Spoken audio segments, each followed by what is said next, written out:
তো বন্ধুসকল লাখ লাখ কৃষকৰ কাৰণে এটা ডাঙৰ খবৰ আহিছে আৰু বহুত ভাল খবৰ আহিছে।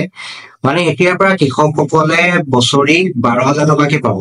মানে যিসকল হিতাধিকাৰীয়ে PM কিষাণৰ যোজনাত আপোনালোকে পইচা পাই আছিলে তেওঁলোকে এতিয়া বছৰি 6,000 ঠাইত 12,000কে পাব। তো কোন কোন ব্যক্তিয়ে 12,000কে পাব বা কোন কোন ৰাজ্যত পাব সকলোখিনি কৈ যাওঁ। তো ভিডিঅ'টো আৰম্ভ কৰিছো।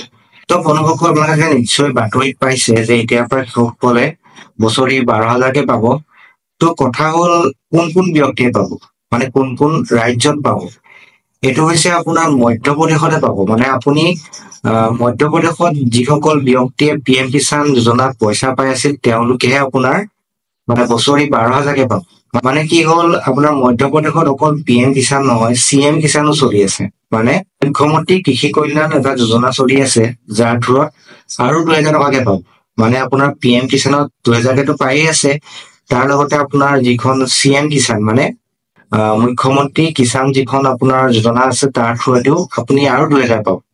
মানে আপুনি টোটেল 2,000 2,000 4,000 এটা কিস্তিত পাব, আৰু সেই হিচাপত 3টা কিস্তি পাব, তাত আপুনি 12,000কে পাব।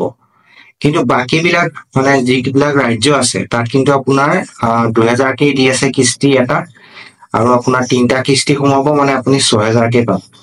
আমাৰ অসমকে ধৰি বাকী যিমান ৰাজ্য আছে সকলোতে আপোনাৰ 2,000কে দি আছে।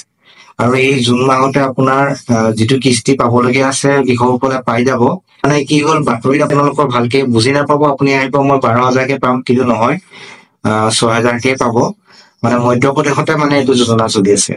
মানে 6,000 নহয় 12,000, কিন্তু আমাৰ অসমকে ধৰি বাকী ৰাজ্যবিলাকত আমি আগৰ নিচিনাকে পাম, মানে 2,000কে ধৰি আপুনি 6,000 টকা পাব। এতিয়া আপোনালোকে যদি PM কিষাণত মানে আবেদন কৰিব নাজানে, নতুন আবেদন কিদৰে কৰে, যদি আপোনালোকে ভিডিঅ' বিচাৰে মোক কমেন্ট কৰক। মই নেক্সট ভিডিঅ' আপোনালোকে কিদৰে অনলাইন আবেদন কৰিব মই দেখাই দিম। আৰু এনেধৰণৰ ভিডিঅ'সমূহ আপোনালোকে সদায় পাই থাকিব, আপডেট মই দি যাম। তো ভিডিঅ'টো চাই কেনে পালে মোক কমেন্ট কৰি জনাব।